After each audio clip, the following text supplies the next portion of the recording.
Segundo o ministro Carlos Marum, a mensagem com as medidas foi enviada em um grupo de discussão interna de parlamentares do MDB. Marum entende que essas propostas são diferenciadas e que verdadeiramente podem contribuir para o avanço do Brasil.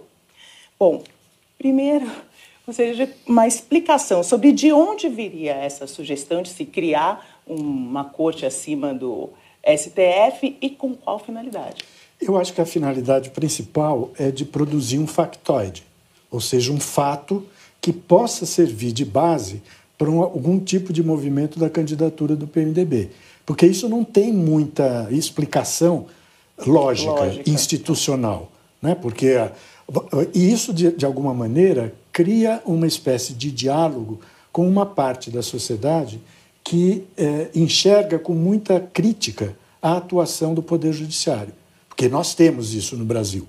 Né? Muitas críticas ao STF, muitas críticas ao tempo que se leva para julgar determinados processos, o quanto que há de divergência entre decisões do STF e a regra constitucional.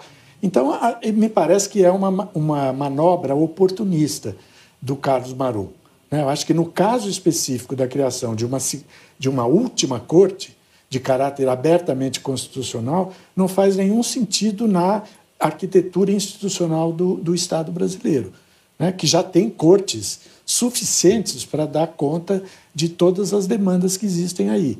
Assim como outras medidas que ele propõe. Eu acho que todas elas são para fazer um certo estardalhaço em torno da candidatura Meirelles, que é uma candidatura muito fraca, por vários motivos, e com isso tentar impulsioná-lo, colocá-lo de alguma maneira na agenda pública para ver se ele criar algum tipo de expectativa. Né? Karnal.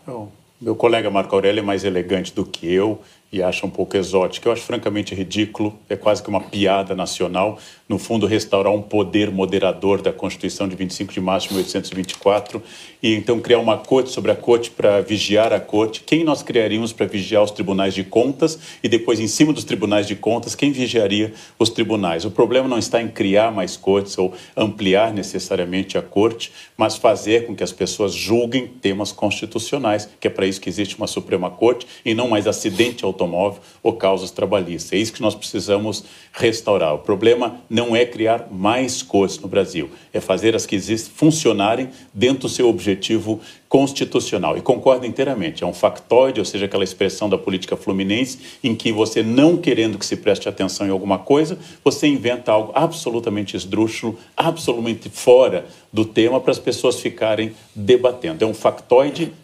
francamente ridículo. O César Silva, pelo Twitter, diz: esperavam algo diferente vindo do tal Marum? Tem que lembrar disso nas eleições. E o Class Max diz: com que dinheiro Maia viaja?